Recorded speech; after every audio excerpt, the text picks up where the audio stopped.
Looks like the Hornets might be focused on three specific players in the NBA draft. We'll discuss who those guys are. Then look at our not so ultimate mock draft history and this. Yeah, that was good. That was you, by the way. That's a good That was draft. a you pick. You are Locked On Hornets, your daily Charlotte Hornets podcast. Part of the Locked On Podcast Network, your team every day. In a minute, cuz we live.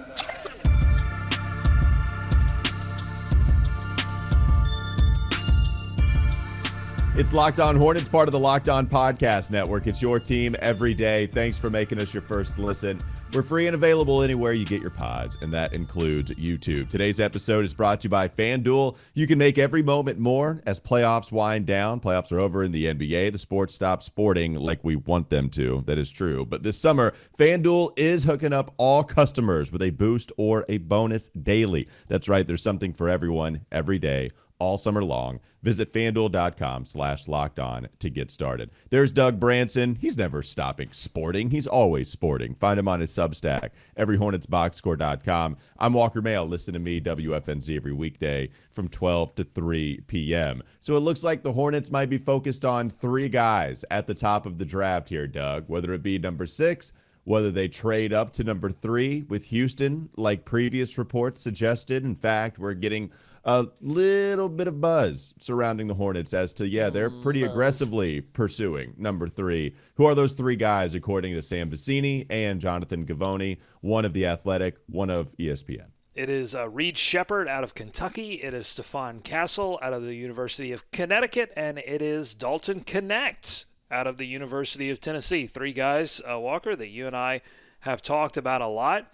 I guess the surprise here is that there are no surprises, right? I mean, there's this idea of the Hornets needing to upgrade their wing defense, and not included in that list are guys like Ron Holland or maybe a Cody Williams, a name that would surprise people in that they haven't been mocked to the Hornets very much. So it seems finally, it took a while here for the black box, the mystery box to open up, but it seems like now people are finally coalescing around a set of names for the Charlotte Hornets. And the question is, are they willing to do what it takes to get one of those names? Meaning, are they willing to trade up to 3, or are they going to be satisfied with staying at 6 and taking whichever one of these names is available to them? Right. So we've heard that Reed Shepherd is one of the guys they wanted to pursue to go to number 3. Stefan Castle also is in that mix. I don't know if they would trade up, that they would select Dalton Knecht here, Doug. If they stayed at number 6, it would feel like that's where they would bank on Knecht being there and feel comfortable enough selecting him. But there's a real good possibility they wouldn't get Castle or Reed Shepherd because they didn't want to give up assets to go get those guys. Yeah, to me, this is how the scenario plays out. Are you ready for this? This is my ultimate speculation mock draft scenario for the Charlotte Hornets. Okay.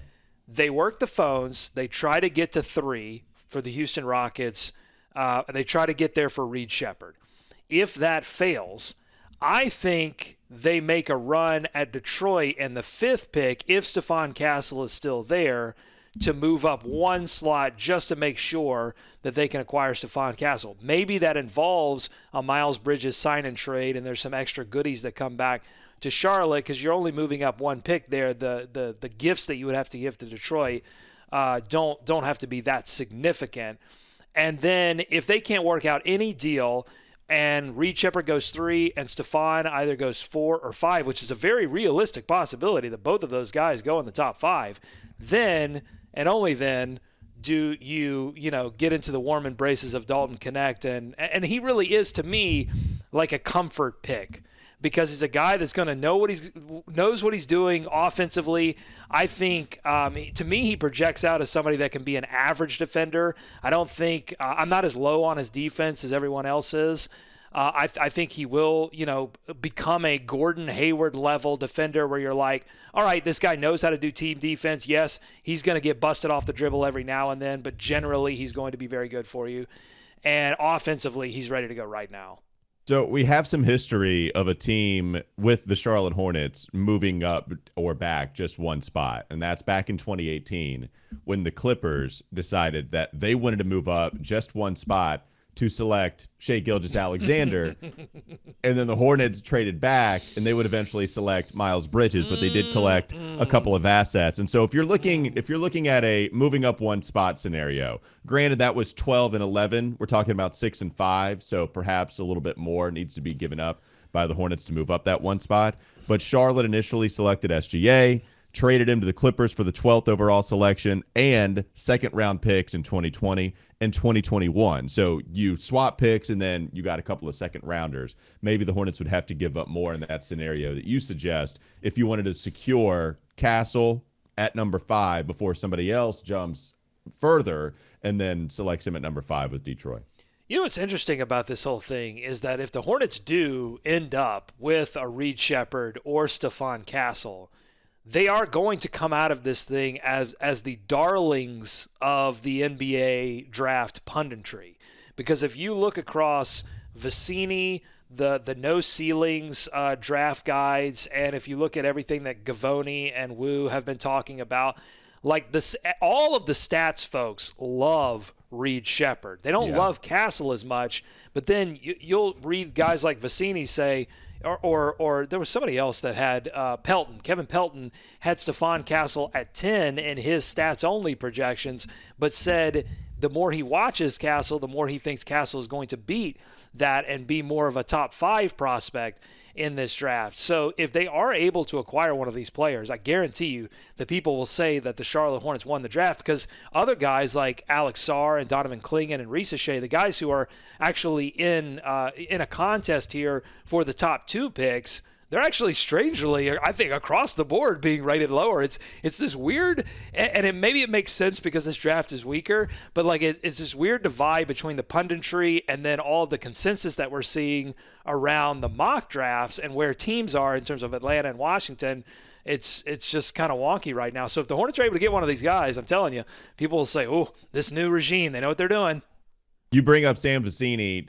Is Sam Vecini viewed as the best draft evaluator in the game right now? Jonathan Gavoni's up there. I know Jeremy Wu. They're the popular names. It feels like the hipster pick, but also is seen on a mainstream level, is Sam Vecini. That's for what sure. It feels well, like I to think me. that the hipster draft analysis is no ceilings. I think the folks that it's kind of the alt, and then I think Gavoni is certainly tops. I mean, Vecini, it's not a hipster. I mean, he works for The Athletic. I mean, that's I know not hipster, but it's almost like the.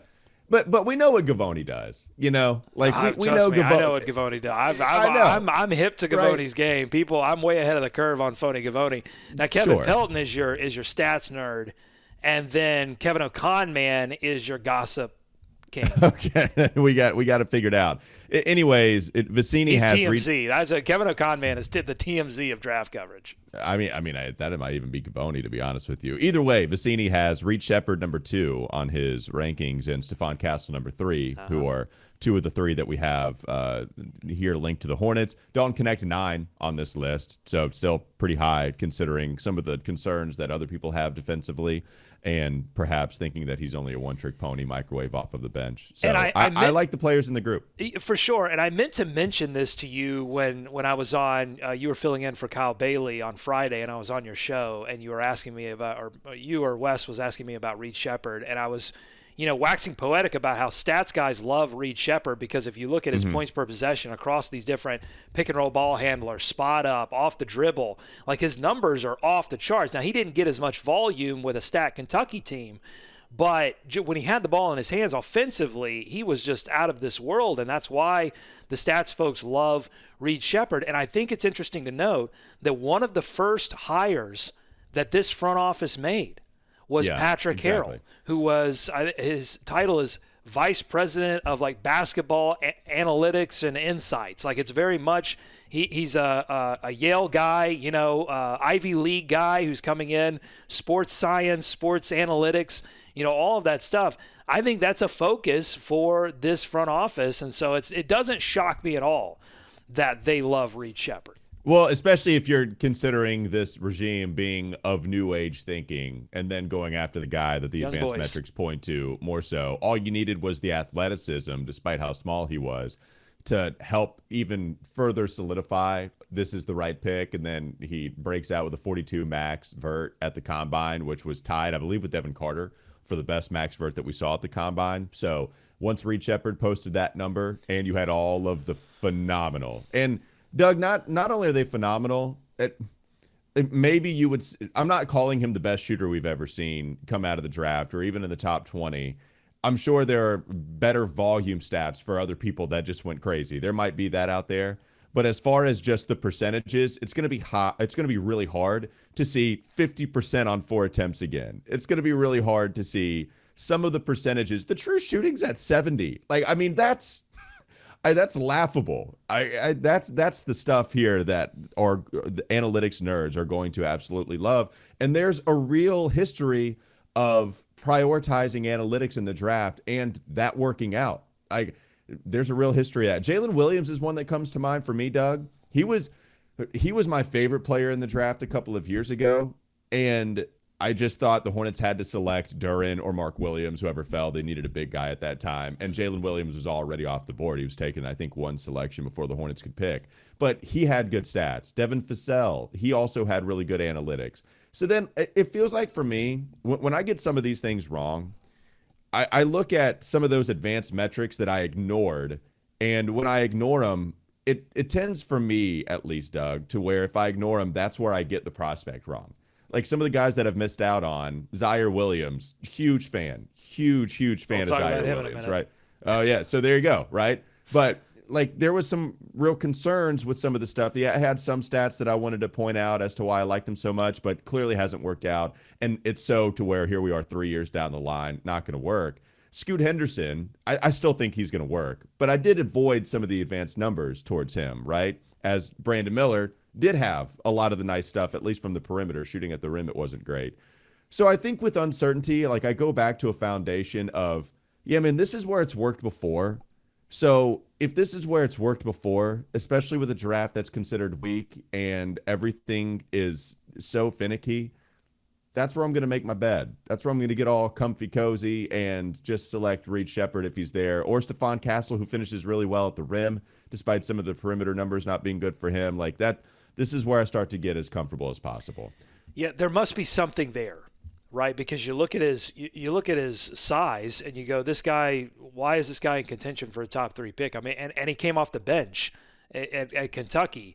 And so there must be something there that people see that they're like, oh, Calipari was ridiculous for leaving this guy on the bench. And so, yeah, look, so often when we do draft analysis, we like zero in on a guy's individual performance when this is a team game. And Brandon Miller excelled for the Hornets, not because like he was just this outstanding individual player.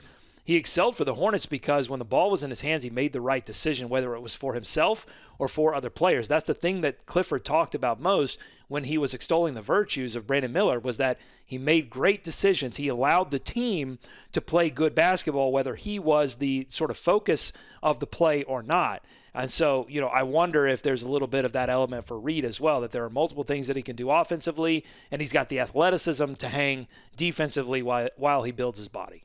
Let's move on. Coming up next on the Locked On Hornets podcast. Don't go to sleep on the Hornets just yet. We did make our selection with that mock draft after Doug was working the phone constantly, trying to make a deal and trying to get something done. We probably waited for like 18 hours before we made a final decision at what to do with the number 6 pick. Find out what we decided to do. Coming up next.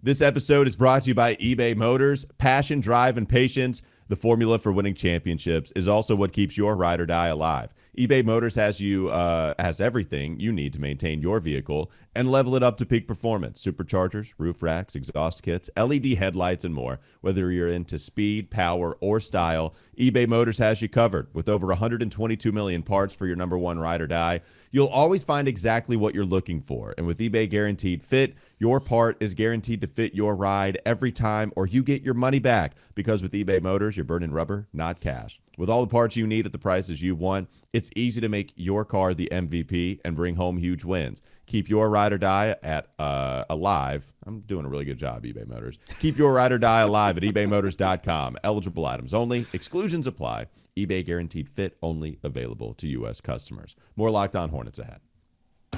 Before we move on to the ultimate mock draft, Doug, you have a question for me regarding the three names: Reed Sheppard, Stephon Castle, Dalton Knecht, who have all been linked to the Hornets. Do you think that list of names indicates that this front office is approaching this draft from the perspective of give me the best player available to me at the pick?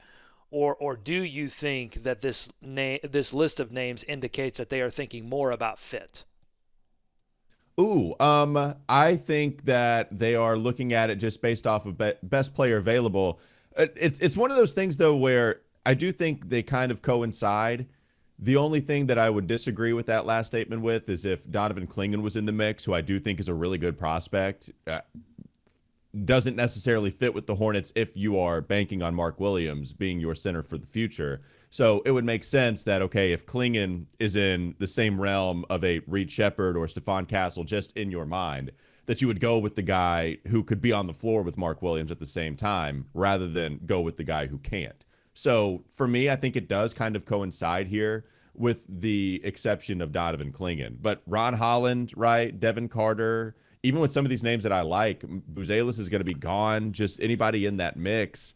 Yeah, it seems like these would be the players that were the best player available, Doug. What do you think? I agree. I think they are thinking BPA more than fit, because I think if they were thinking fit, you would have a Cody Williams or a Ron Holland, somebody that would qualify as like, ooh, I need a wing defender. Let me go out and get a wing defender. There is a little bit of fit talk there with Clingan. I do agree, but I think mostly this is about best player available, because Reed Sheppard, to me, because of his size, I think he would fit next to LaMelo Ball, and that LaMelo Ball is taller, but it doesn't allow you to immediately play or start to slot Brandon Miller at 2. You've got to wait a little while longer. And I almost wonder, too, if like Reed Sheppard is somebody that you can develop as you're going to go through these lean years, as Coach Charles Lee has already sort of hinted at, that you can develop as a starter level player, and then as you continue to build your roster, turn Reed Sheppard into like the ultimate sixth-man weapon on a playoff contending team. That's right. Kind of what I wonder. So you're saying, does he answer yes to the Josh Giddey question? Does he answer, okay, I will go to the bench what question for this is that? play? A lot of questions around Josh Giddey. The question is, are you comfortable going to the bench as we continue to build this playoff contender? And if Reed Sheppard says no,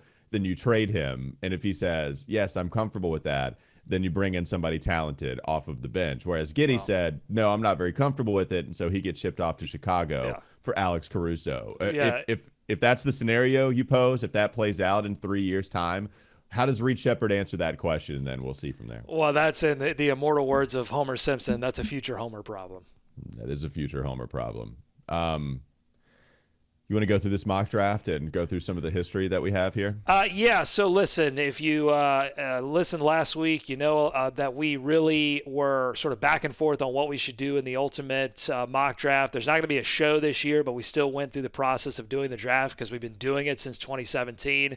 And Alex Sarr went 1, Donovan Clingan went 2.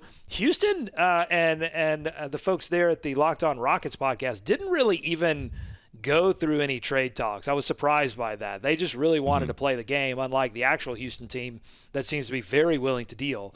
They decided to go ahead and take Reed Sheppard, number 3 overall. Zachary Risacher dropped to 4 for the Spurs. Buzelis goes to Locked On Pistons. So here we were at 6. We went back and forth with the Locked On Nets podcast over Mikal Bridges. I offered a set of young players and the cap relief provided by Davis Bertans, and 3 picks that included 2 that weren't ours. And Locked On Nets came back and said, look, we want more young players, and we want either more picks overall or more of your picks, which makes sense, right? Because I was offering Mavs and Heat picks, and he was like, no, we would actually like to bank on the Hornets being bad. And I'm like, you know what? That's a good call. But yeah, good GMing. Nice job. Yeah, he was throwing Brandon Miller's name in there, and I'm like, look, Brandon Miller's off limits. I said LaMelo Ball's off limits. Now, I didn't say that Mark Williams was off limits. I wanted to see if he would counter with that. He actually didn't. It didn't seem like he was very interested in Mark Williams. I don't know that I would have – you and I talked about this. We weren't sure that we were going to do that because we didn't feel like the risk of losing that level of center that Mark could become and the contract itself, which is very cheap right now, would be worth the price of Mikal Bridges. Not on top of 3 picks. No. If you wanted Mark, the only way we'd make that happen is if you only gave up 2 and then Mark. But even then, I want to hold. Right. I at least want to hold on to Mark. I want to see this thing through, and then if it blows up in a fantastic way in my face, then I'll have to live with that L. But I've seen enough for me to still want to continue that journey with Mark at starting center. Right, and so ultimately, I think it would have been difficult to give up 4 picks for a player that, yes, durable, yes, two-way, yes, long arms, yes, great shooter, 3-and-D, but is not been an all-star game, right? I mean, No. they're so it's I can't go Drew Holiday, I can't go Rudy Gobert level for Mikal Bridges. So I stuck with 3 picks. I did include a second one of our picks. So I think it was a 2027, a 2025, and then one of the Mavs pick. And ultimately, he thought about it a long time, thought he was going to take the deal, didn't take the deal. So we decided to take Stephon Castle out of the University of Connecticut. Yeah. We got our guy. And I think that's what the Hornets would do too. Ultimately, I think they're going to take a lot of calls on the pick. But if Castle is there, they're not going to run to the podium. I think they are going to talk about it. But then after all the deals fall through, they're going to run and make Castle the pick. Okay, so Stephon Castle, right? Going over his strengths, we know defensively the guy is maybe the best player in the draft on that end of the floor, with the exception of maybe Donovan Clingan if you like the protecting the rim stuff, and Devin Carter at the point of attack. But I think overall defender, Castle is the guy that you envision putting on the opposition's best offensive player and trying to contain him as much as you possibly can. Offensively, really good cutter. I think he times his cuts well. He did finish pretty well at the rim last year. If you look at Sam Vecini's write-up on Castle with those percentages, he made 61.1% of his shots at the rim, 57.1% in half-court settings. But the percentages did get even better as he got healthier following his knee injury. Low turnover rate, too, so took care of the basketball when he did have the ball in his hands. And we know it wasn't an exceptional usage rate because UConn was just loaded everywhere you look. And it was more so Tristan Newton and Cam Spencer taking care of the basketball in the backcourt, and then having Castle just kind of, fill in where the cracks were in the defense and then score from there. I like Castle a lot, Doug. Like when we did these rankings, I had Reed Sheppard number 1, Castle number 2, but really if I were to just do the tier ranking thing, I would have both of those guys in a tier by themselves, and then we drop one before we would get to like my third favorite player within the Hornets realm in Devin Carter. So it's Castle and Reed for me. And then you take that next tier back, and then you get to some of the other players. But I'd be happy with either one of those guys specifically. Yeah, for sure. I mean, good playmaking skills, I think, takes a little bit of pressure off of Brandon Miller in that respect and allows him to do some stuff offensively that doesn't revolve around playmaking. But the big thing for me with Castle is that when you watch him on both ends of the floor, he is such a physical player. And he has the size. He's 210 pounds, and 6'6". Like he's the size to be a physical player, which is something that Brandon Miller, I think, can develop into. LaMelo Ball is not. It's just not that he's not a physical player. He's a finesse player and a beautiful finesse player, but a finesse player. And so to pair someone alongside him that can be physical on both ends of the floor, I think is something I would say the Hornets desperately need. And why, if they don't get Reed Sheppard, Castle is the perfect consolation prize because he fits that bill so well. Yeah, I would go back and forth on who I like. I mean, Doug, if you watch his screen navigation, even when he not even gets put in jail, and maybe some of this is college ball handlers just not being smart enough or crafty enough at putting the guys in jail, pinning them on their hip. But even so, okay, the ball handler still has the advantage driving to the rim because of a screen set, and his recovery is still just stupid good. Like the fact that he has the timing and the anticipation and the length, 6'9" wingspan, 37-inch vertical, sub-11 agility in the lane. Like there's a lot to like. And no, he's not a crazy explosive athlete, but he's still good enough to get the job done absolutely on that end of the floor. I really like him, especially with the way that he can defend. Like, that's the calling card for him. But I don't think where I see a lot on the famous WFNZ text line, lots of people writing on Twitter, I don't want to get another MKG. so many people are so scared of drafting a defensive-minded player that can't shoot. Like, one, I hate that for MKG. I think some of that's unfair, but yeah, he certainly didn't live up to the number 2 billing. At the same time, Castle to me isn't that. Like, I do think we're not going to see the meme of Castle shooting like this with 2 elbows on one side of his body. It's not that as far as a shooting form. It's not great, but it's not MKG level. No, but I will say that the most important coach on the bench, if you take Castle, is going to be Chris Gent, who has history helping to transform LeBron James's outside shot from something that nobody respected around the league. They were all dropping back to make sure that LeBron James didn't crush them at the rim, and they were just going to allow him to shoot threes, to something you actually had to defend against. And really, LeBron James was going to be King James regardless, but it really did turn him into an unstoppable force, because how are you going to defend that guy if he could shoot and destroy you at the rim? So Chris Gent becomes extremely important. Glad they made that hire. But on the shooting piece, here's the thing. Even if he doesn't develop into a threatening three-point shooter and just somebody that can hit it occasionally, I'm fine with that, because drafting MKG was a problem for the Bobcats because they didn't have a LaMelo Ball level offensive player. They didn't have a Brandon Miller level offense. They didn't have a pairing of LaMelo Ball and Brandon Miller. They had Kemba Walker, but Kemba wasn't enough. I mean, this team has some offensive weapons such that you can offset that to a certain extent. I think it would require, if he never develops a shot, it does limit his potential. And in the same way that I said that, Reed Shepherd could develop into this offensive super weapon off the bench on a playoff level team, you could build up to that. I think you would be, if he never develops a 37%, jump shot from outside, then you would almost, if you were going to compete in the playoffs, you would almost be forced to turn him into a bench defensive weapon, because if you were going to stick with Mark Williams, because you cannot play 3 out, 2 in. Like you cannot have 2 players that are playing a majority of your minutes who defenses don't have to respect from outside. Not today. You can't do it today. You could do it, by the way, back when MKG was playing. You can't do it now. One more segment to go. Coming up next on the Locked On Hornets podcast. Don't go to sleep on the Hornets just yet. Let's look at our history in the mock draft and then maybe touch on the Bobcats expansion draft, maybe parlay that into another episode, because there's a lot to chew on with the Sam Purley piece on Hornets.com. So still to come, lots more content. Locked On Hornets. Yeah, like the Bobcats, that might get bumped for a show. Yeah, sorry.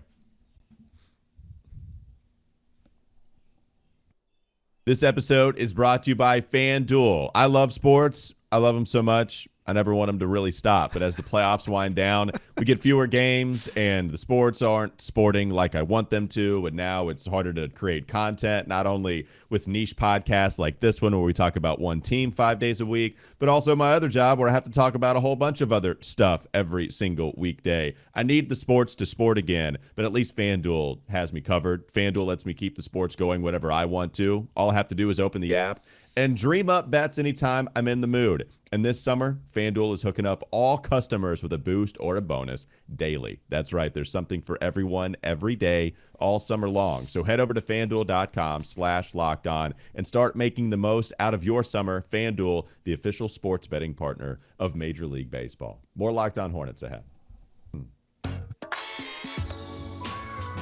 Doug, just because we weren't able to pull off a trade with this year's mock draft, it doesn't mean that we've never been able to. I don't know if I think I have. I think I have one time with the Nets, oddly enough, maybe a couple of years ago. But you started with a trade when David Walker was hosting, and you guys made a trade in 2017. Let's start with some of the mock draft history. What do you have so far? Yeah, so this mock draft goes all the way back to the 2017 draft. That was the Fultz, Ball, Josh Jackson draft, the Donovan Mitchell draft. And so the Hornets were picking 11, and Jason Tatum fell all the way to 8 in this draft to the Knicks. That was a huge. So we're all terrible. Yeah, a Monk, who the Hornets actually ended up drafting, he went 7. So Monk raced up the board there. I think, that went to the T-Wolves via trade. All right, so the Hornets, we decided to trade. We didn't. We were kind of in between taking Mitchell and trading, and we traded. Probably should have taken Mitchell. We traded, though, Jeremy Lamb and the 11 pick to the Raptors for Corey Joseph, Baby Nogueira, and the 23rd pick. Now, I know you're vomiting in your mouth a little bit. You have to understand a couple of things. At the time, the Hornets were desperate for a backup point guard option, and I thought Corey Joseph would have provided the perfect opportunity. And look, if you look at his stats, he didn't have like a terrible couple of years after that. I think he would have plugged in well. And then you have to understand this, that at the 23rd pick, the Hornets were able to draft, I kid you not, John Collins with the 23rd pick. That's pretty amazing. So John Collins, worthwhile selection at 23. It's still a pretty bad trade with selecting John Collins, but at least you made the most of it as much as you could. If you select some bust there at 23, then it's all the more worse. So at least you're able to salvage a little bit of value there. So that's the first one. We should have just, and this taught us very early that we should have just kept it simple. But we, unfortunately, it took us, I don't even know that I guess we learned the lesson in this draft. We took Stephon Castle. That was we didn't think about it too much. All right, let's move on to 2018. Now, you were involved in this one. This was the Doncic, Ayton, Jaren Jackson draft. The Hornets would trade, as you mentioned earlier in the show. They would trade with the Clippers, move down to select Miles Bridges. And what's strange? In this draft, that actually happened. It just didn't happen with Charlotte. L.A. and Dallas swapped, and L.A. still selected Shai Gilgeous, and Dallas selected Miles Bridges. So in this alternate reality, the Hornets. Oh, no. Do you remember who we selected? We didn't select Shai Gilgeous or Miles. No, I have zero clue. Well, this is when you were early onto the show, so I still had a little bit more pull on the show.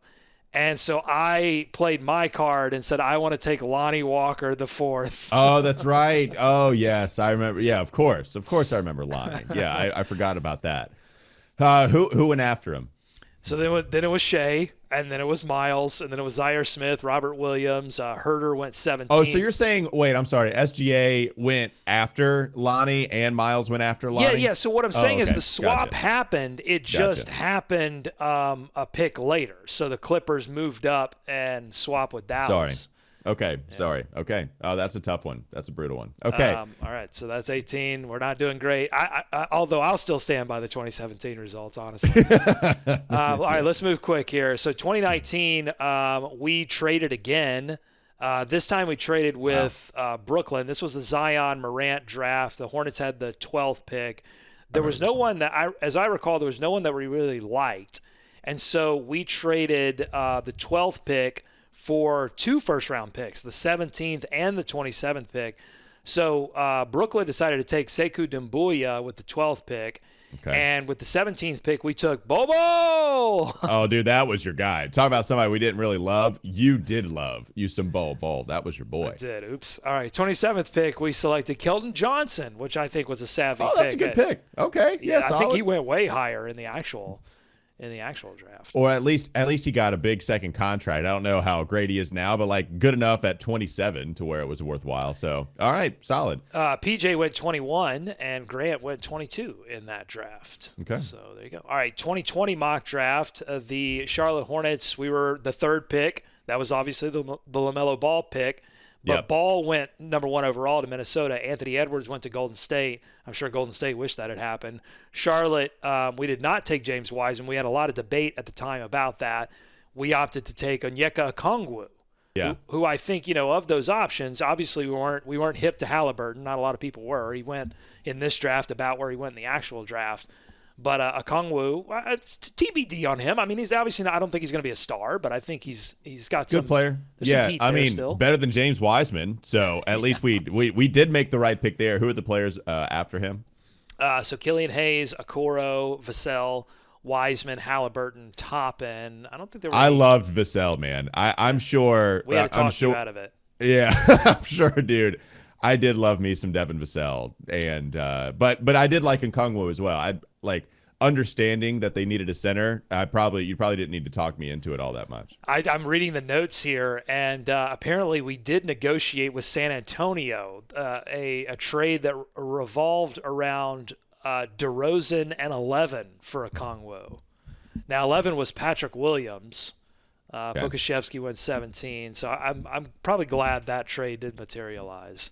Yeah, of course. Yeah. I wouldn't have wanted DeMar DeRozan. That doesn't sound like 2019 or 2020 Walker Mail. Let's move on. Who's the next one? What's the next mock look like? All right, 21. This was the draft that I was not involved in. You and Nada took care of this one. This was where the Hornets selected Book Knight.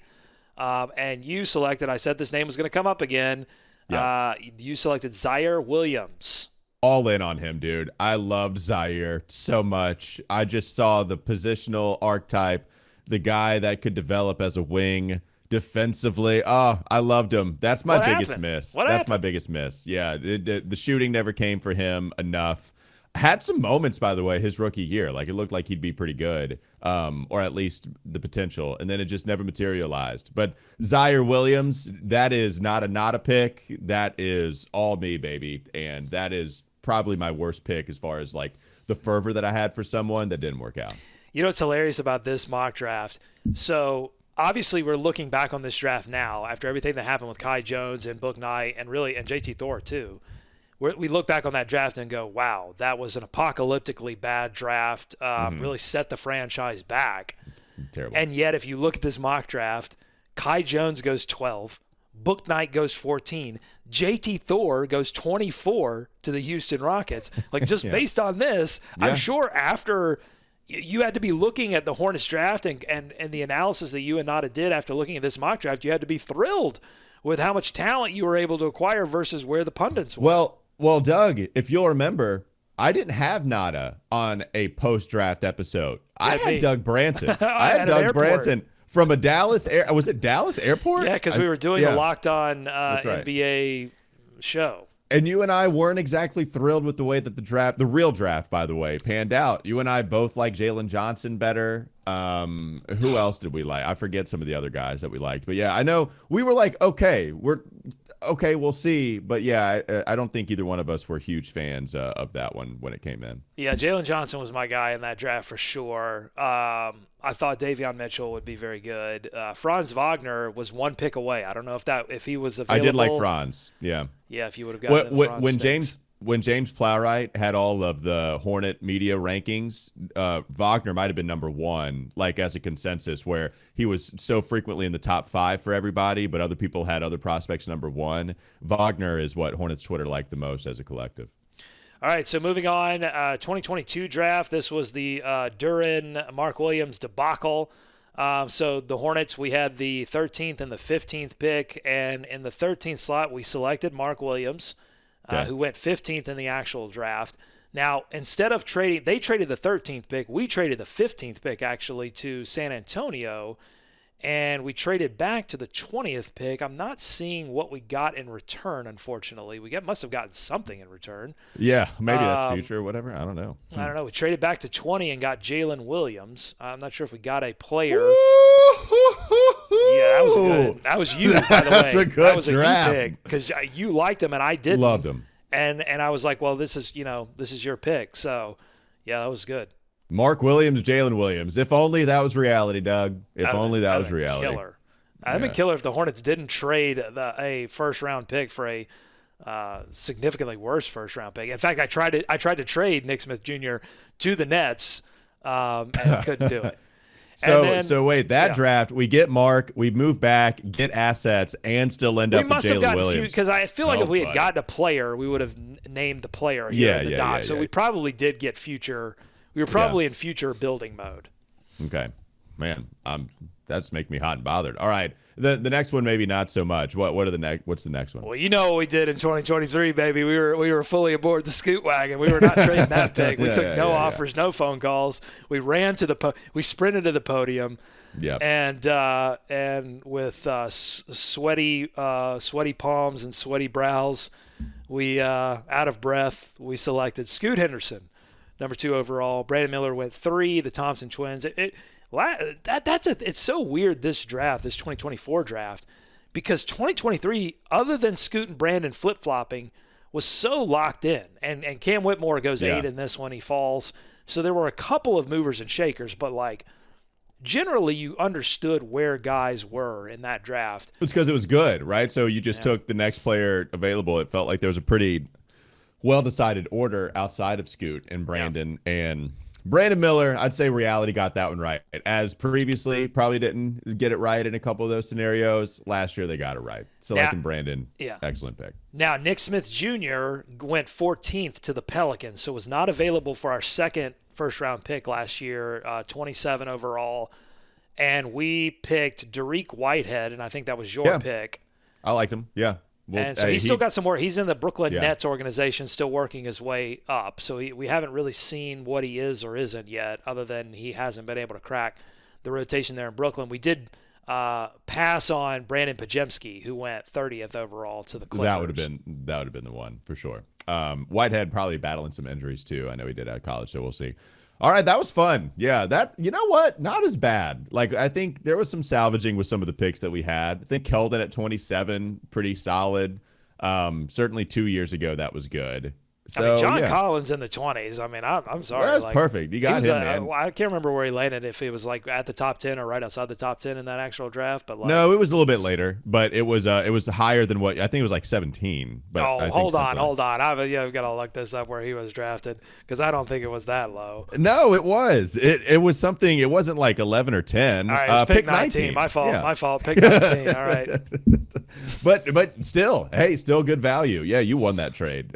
Forget Donovan Mitchell. That'll do it for Locked On Hornets. Thanks for making us your first listen. We're free and available anywhere you get your pods, including YouTube, so check us out there and subscribe. Also, make sure you subscribe and check out Doug's Substack, everyhornetsboxscore.com. Listen to me, Walker Mail, every weekday on WFNZ from 12 to 3 p.m. Have a great rest of your day. We'll be back with you tomorrow.